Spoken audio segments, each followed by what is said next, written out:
Good evening, everyone,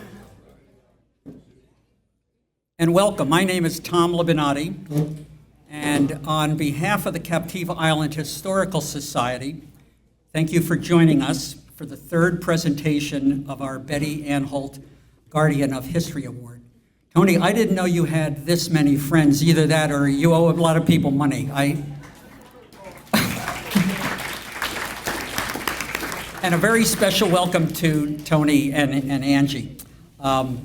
We are the many fans of Tony Lapi here tonight, and we're here to recognize a true guardian of Captiva's rich and very colorful history. Now, throughout the evening, you're going to hear a lot of words of tribute, and I think every one of them is well-deserved. And I haven't known Tony as long as many of you have. And I can say that in the 10 years I have known Tony, I've learned that his impact goes beyond words. Tony is, I define, a man of action. First, as a steward of Captiva's, or one of Captiva's historic properties, he built that Tween Waters into a beloved business, a very successful business. But he has preserved something even more important, and that's a place for Tween Waters in Captiva's history. And then there's Tony. Tony is a member of the Captiva Island Historical Society's board. And when Tony comes to a meeting, he's not there to just listen. When there's a need, there's an event that we have planned or an initiative that we have on in our mission, Tony is one of the first ones to say, I'll take care of that. And I believe it's in his DNA. And he doesn't do it for the credit. He doesn't do it for anything other than the fact that to Tony, he's there to make things happen. And he helps us bring Captiva Island's history to life. Tony, we could say thank you 1,000,000 times and it wouldn't be enough. So I'm going to say it one more time. Thank you.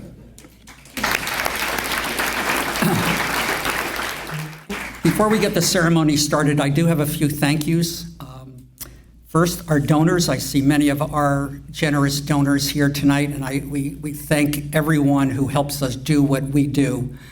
We're not a membership organization. We rely purely on our annual fundraising, and it's folks with their generosity and the gifts that they provide us that allow us to do the things that we do. Also, Florida Trust Wealth Management. That was formerly SanCap Trust, or Sanibel Captiva Trust Company. Florida Trust is our season sponsor, and they too provide us with the funding and the resources to help us do what we do. And then there is our working board.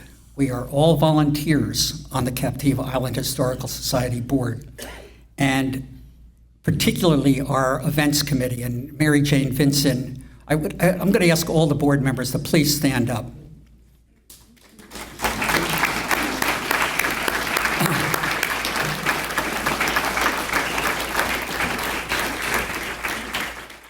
And especially, there's two people that we have to thank.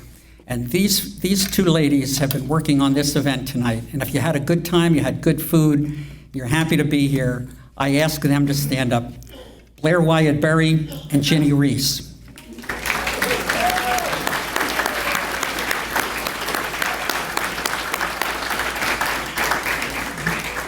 Well, thank you. I'm going to turn this over to our MC for the evening, Ken Sneeden. Ken is not only a documentarian of renowned stature, but he is our documentarian on the Captiva Island Historical Society. He sits on one of our committees, and Ken is also a great MC. So Ken, take it over.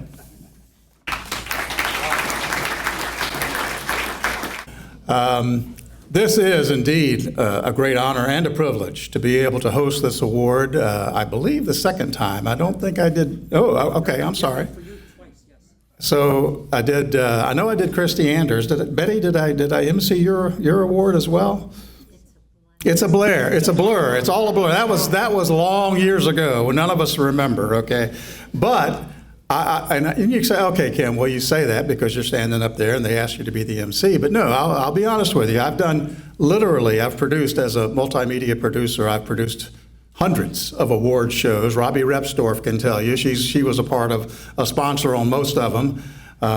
The Golden Apple Teacher Recognition Awards, the VCBE Awards, and now the Guardian of History Award. And what I'll tell you is those are my top three. Golden Apple Teacher Recognition Awards, VCBE Awards, which stands for Excellence in Customer Service, and now the Guardian of History Award. Why? Why are they my favorites?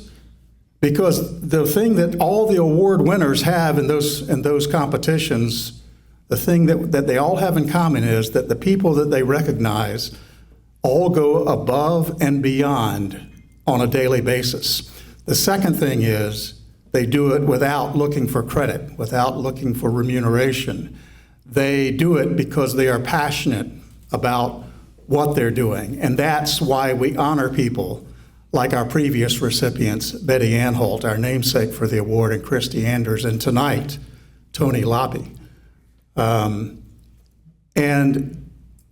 I'm telling you, it means a lot. I love meeting these people, working with these people, because they are the real thing. They are the real deal.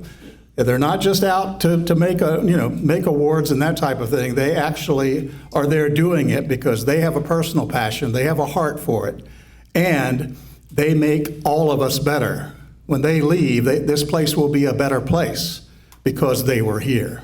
Okay, and that's why we're here honoring Tony Lapi tonight, because he is one of those people that without fail, without doubt, and for at least half a century now, he has gone above and beyond to make Captiva and Sanibel a great place to live, work, and play. So Tony, we thank you for that. And with that, we've had the fortune to be able to talk to some of Tony's friends, colleagues, co-workers over the years. And we've got a video that we want to present that'll get this program started. We'll start with this tribute to Tony Lapi.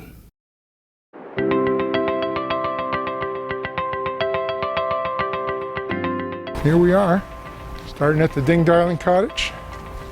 This is where Ding Darling stayed before he built his stilt house. He was a guest here year in and year out, and then for him to do his creative work where he did his sketching and his drawings, he would use the Ding Darling studio, which is adjacent to this cottage. I think they enjoyed not just the cottage and the property, but all of the guests that come here.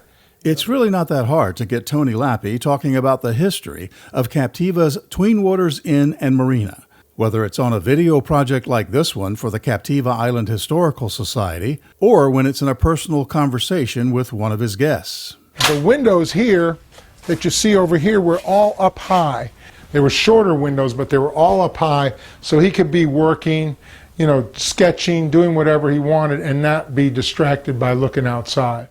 That's part of his story, right? That's part of his connection when he works with the guests and talks with them, to be able to tell the story of these historic cottages, of Ding Darling and his time there on that property.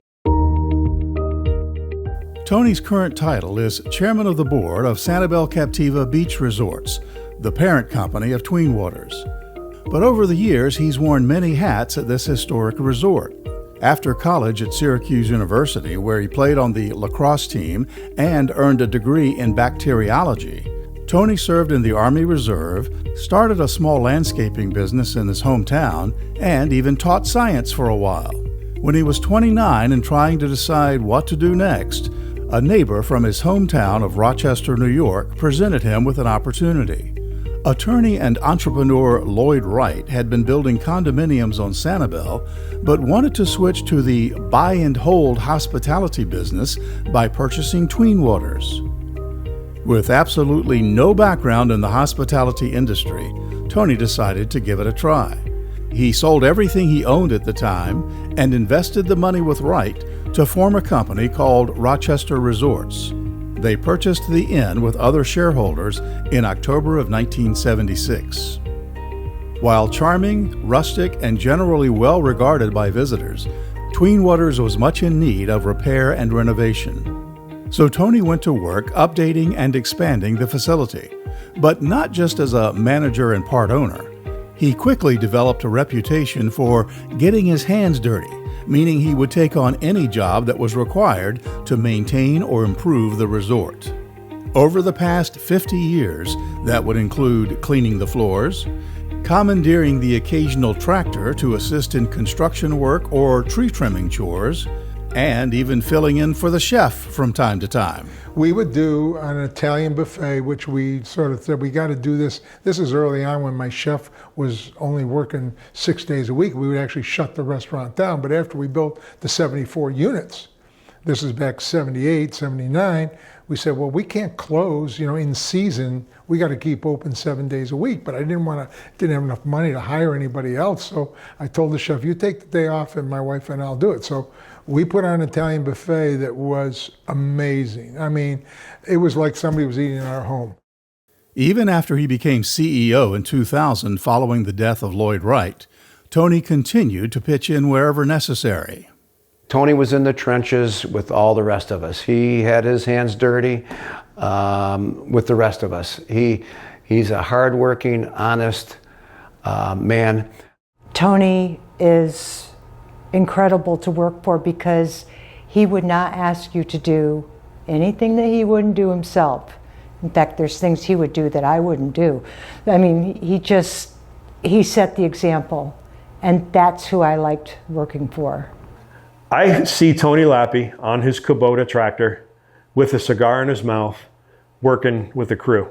And if you pulled up to Tween Waters and you saw him in that position, you would have no idea that he had any ownership in Tween Waters because he's out getting dirty and sweating. And that's why I've always liked Tony. His hands-on approach is also very evident in the broader community, where he has generously given his time and resources to countless nonprofit agencies. In fact, he has been the recipient of numerous awards and accolades, like the Junior Achievement Business Person of the Year. It's more than that with Tony. I mean, he's been the chair of United Way. He's been on United Way's board for over 20 years. He's involved with the Charitable Foundation of the Islands. He was involved in the Sanibel Historic Village and supporting that when it was created. I mean, he is, truly a champion for the community, for Sanibel and Captiva. Captiva, there's like 4 associations that have their own sewage treatment plants.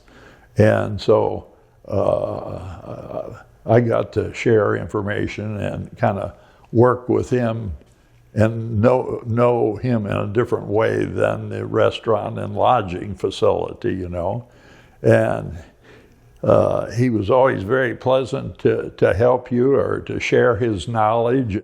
I met Tony Lapi when he and I were both on the board at the Sanibel Community House. And I will say, I think he did almost as much for Sanibel as he did for Captiva. He was very inventive ways to make money funding for the community house, because of course it's not part of the city. It's a private 501c3. Tony has been such a leader in the tourism industry. I mean, locally, state level, national level, he's always been really involved. He's on our Tourist Development Council, has been for about 20 years, maybe a little more than 20 years. First as an ex officio member in his role when he was the chairman of Visit Florida, and then now as a voting member. In 2023, Tony was honored by Visit Florida by being inducted into the state's Tourism Hall of Fame.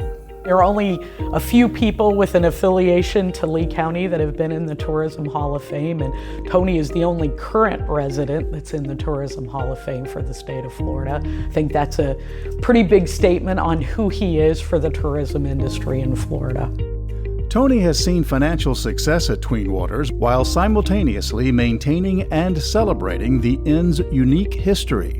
In 2011, the inn was listed on the National Register of Historic Places and named a Florida Heritage Site. In 2025, Tony decided to tell us more of his personal story of his 50-year journey on Captiva by publishing a book called Tales of an Island Innkeeper. And he generously donated proceeds from the book to the Captiva Island Historical Society. You know, the longer I at the property, the longer I realized we're not really owners, we're stewards of the property. And basically, I think my association with the Captiva Island Historical Society is some of the thing that spurred a little bit of interest in wanting me to do this book. Along the way, Tony's journey has touched in a very positive way many employees, friends, visitors, and business associates. I moved to Sanibel in 1976 when we opened the Mucky Duck, and I met Tony Lapi a few years after that, and he was just taking what was Tween Waters Inn at the time and just building it up to becoming what it is today. Tony Lapi is the most wonderful, caring person who remembers your name, who's there to help you in a moment's notice if you need something. Tony is an individual, just always a gentleman, just first-class guy. But I just enjoyed so many wonderful times at Tween Waters, so many memories, all our children's weddings, we stayed there in the cottages. I remember when I moved to the island and I met Tony. I remember, and I still think to this day, that Tony is always friendly to you. Every time you see him, he takes the time to come up to you, say hello, and his hellos are always very warm and heartfelt. I met Tony shortly after he got here. I lived on Captiva for a very long time, and I was connected with Tony very early on.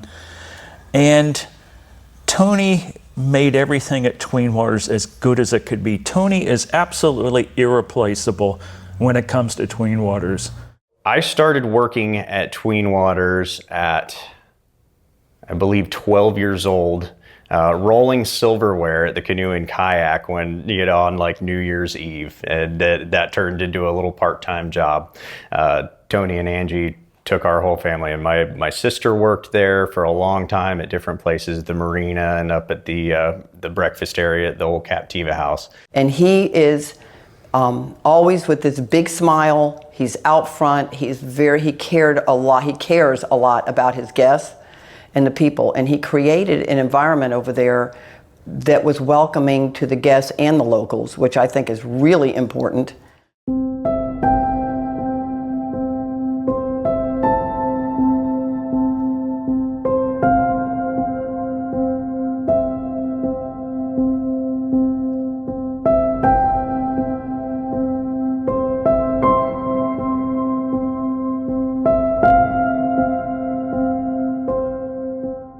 Congratulations, Tony, as a fellow native islander who truly and passionately believes that we need to protect this island's heritage and the memories and the history that are here. I thank you for what you've done in helping preserve that, and we are so excited for you for getting this award. Tony, I want to wish you congratulations on your Guardian of History Award. Certainly no one is a better guardian of the history of Captiva than you've been, and I'm really grateful for you and happy for you. Enjoy this accolade. Tony, I want to congratulate you on receiving the Guardian of History Award. Actually, you are our history, and congratulations. Congratulations, Tony, on this great honor. I'm surprised. I thought you already had it because you are Captiva Island, and I am so happy that you are getting this award. God bless you, Tony. Tony Lapi, you're a wonderful person. You've been on Captiva for so many years, and what you've gone through to help make Tween Waters what it is today, and what you've done with Captiva Island and the United Way, you deserve this recognition tonight, and I congratulate you, and I thank you for letting me be one of your friends also, but congratulations, Tony Lapi. Congratulations, Tony, on your award. I can't think of anybody better or that would deserve this more than you do, and thank you for everything that you've done for Captiva and the people around you. Congratulations, Tony, on a great job. What you've done for Tween Waters and Captiva is just irreplaceable. You were the best there was, and we will forever remember you. Great job, Tony. Congratulations, Tony. Well-deserved, wonderful legacy you've left on the island. So many wonderful family memories you created at Tween Waters. Thank you. Tony, Congratulations on winning this award. I don't know anybody that's more deserving of it than you. You know how I feel about you, Tony. You've been my guy for 50 years, Tony, and I love you like a brother. Tony, it's been my honor working with you all these years. And thank you for what you've given me. You are one of the best people I know. And congratulations.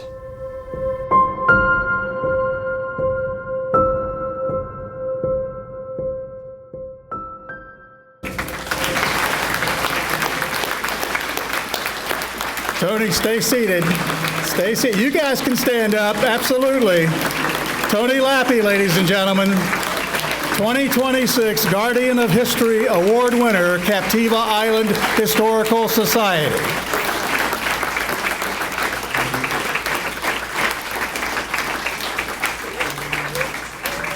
Tony, we had so many more people who wanted to say congratulations. We couldn't fit them all in the video, so we got some that are here tonight.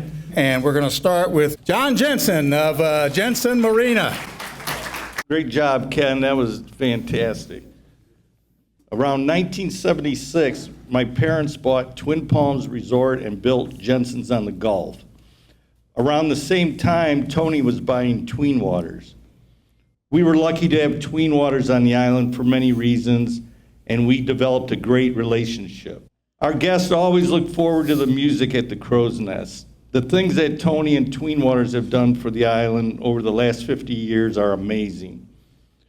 When a big storm washed out the road in front of Tween Waters, the road was redirected to go through the resort until it could be rebuilt. This is when the CEPD got serious and implemented beach renourishment. With Tony's personality, enthusiasm, and kindness, we feel blessed to have had the working relationship we had with Tween Waters. I think while Tween Waters has made improvements over the years, they have maintained the old Captiva feel and island atmosphere, and hope they are here for many years to come. And I thank Angie for all the support she has given Tony, and I feel we are very lucky to consider Angie and Tony our friends. Thank you. Thank you. All right. Next, Daniel Kinsley. Daniel, where are you? Stand up. Well, thank you very much. Anyway, this is an honor to be asked to be doing this tonight, and I feel privileged. Good evening, I'm Dan Kinsley. I am a food and beverage manager at Tween Waters. I was asked to say a few words tonight about Tony as a Captiva Historical Society honoring him. I've been privileged of working with Tony for over 40 years.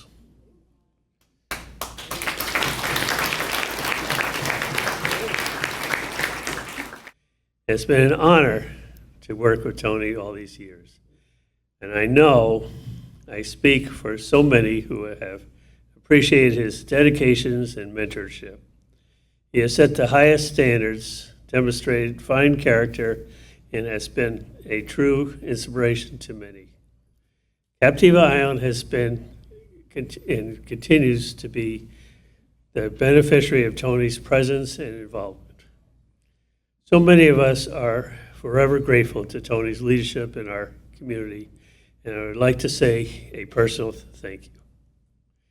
Tony is very deserving of this recognition tonight, and I'm very happy to be here as he is honored. Thank you.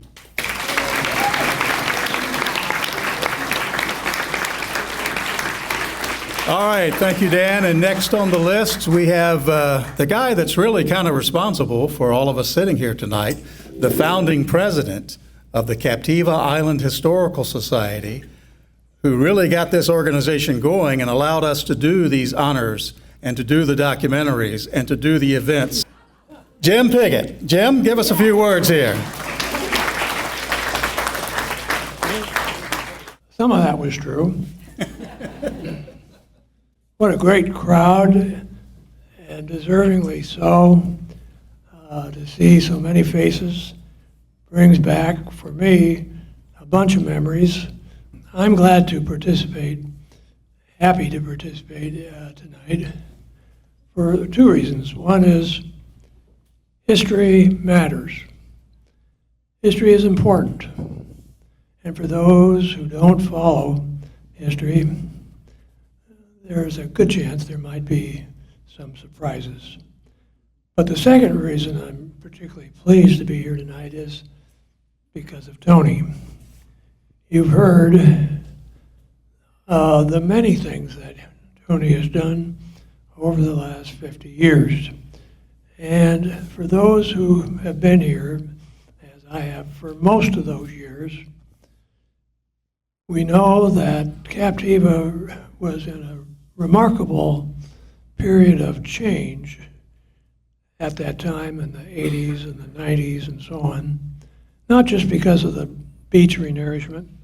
Tony was in the middle of a lot of that. He didn't just watch history, he made history. You know, history and the guardianship of history is a big deal now. On the national stage in the last 2 years, the first two awards went to a pair of folks you know whose names start with Tom. First one was Tom Hanks for his role in the movies that you all know about. And the second one was Tom Brokaw, who wrote the book, Greatest Generation. It struck me as interesting that these first two awards here on the islands were two women whose last names start with the letter A. I don't know if that's an outstanding coincidence or what, but the fact is, both at the national and the local level, history, guardianship matters. Many thanks, and delighted to be here tonight.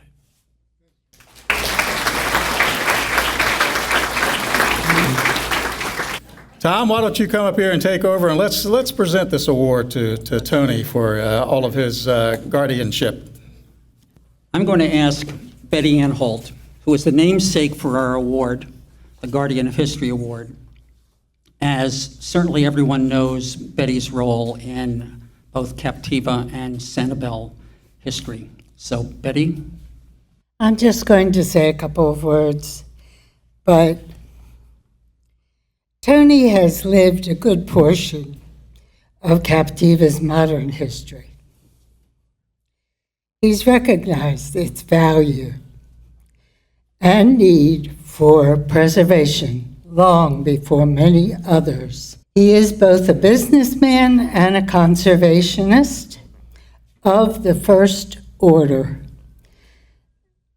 And I am delighted to present this to him on the behalf of the Captiva Island Historical Society. Sorry.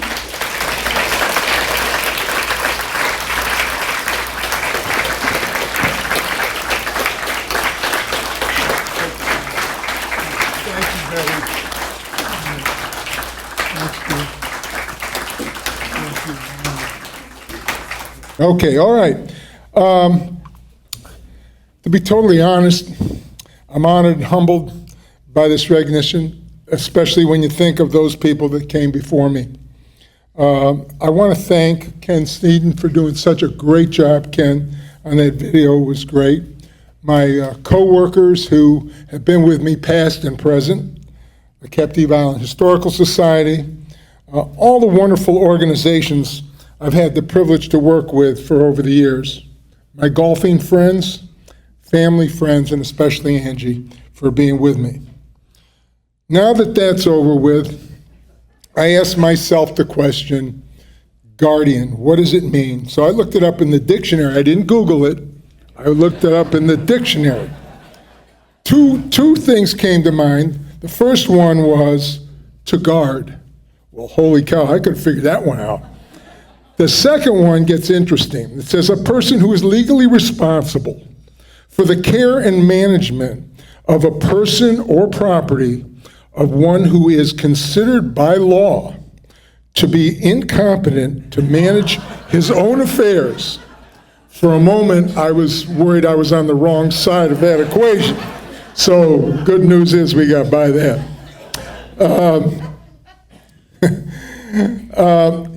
On a serious point, years ago, I was asked to join the Captiva Island Historical Society by Dave Jensen, the late Dave Jensen, who I have nothing but fond memories of.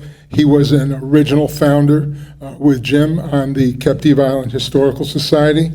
I really didn't know what I was getting in for, okay? But I found a wonderful group of folks who loved history of Captiva. They not only preserved it, there's over 14,000 items in the archives. If you ever go onto the website, I encourage you to do so. But also it brings to life through many of the events that they've put on. I must admit, I don't do research, but I use my connections with those who I could connect with in the past. Dottie Wakefield, who was the former owner of that. Dottie was a great mentor for me. She introduced me to tons of people on Captiva. She was just a peach. Kip Koss was a frequent guest of ours. Don, you may remember Kip Koss. He would come. He was the grandson of Ding Darling. And if you ever go to the Ding Darling thing, you'll see a great display of Ding Darling, which he donated. Terrific stuff. Also, too, I got to know the housekeepers that first came to Tween Waters back in the 70s when I first took over. They were kind of a leftover from Dottie. They would come and work for 6 months straight, 7 days a week. They waited on Ding Darling and all that, so I got a lot of information from them. So I was very blessed. I had no idea that while I was working at Tween Waters since 1976, that I would be steward of such a historic property. Though the connection with Visit Florida, I was able to go ahead and get us on the historic register, which I thought was great. The joy that I get to see second and third generations visiting us and reliving the fond memories of some of our iconic events, both past and present. Oktoberfest was mentioned, Halloween, our tree lighting ceremony, and yes, even the legendary crab races. Thank you, Timmy. People still ask about him, even though he's retired. It's very cool to look back on our accomplishments. Some of the history is young compared to the rich history of Captiva that has been recorded by great people like Ding Darling, Teddy Roosevelt, Anne Morrow Lindbergh, and countless others. Thanks to the Captiva Island Historical Society, they will keep their accomplishments and connections to Captiva alive. This was such a wonderful night for all of you to share with me. I'll remember it forever. Remember, what you do today will be history tomorrow. Thank you, everybody. I told you I wouldn't take long.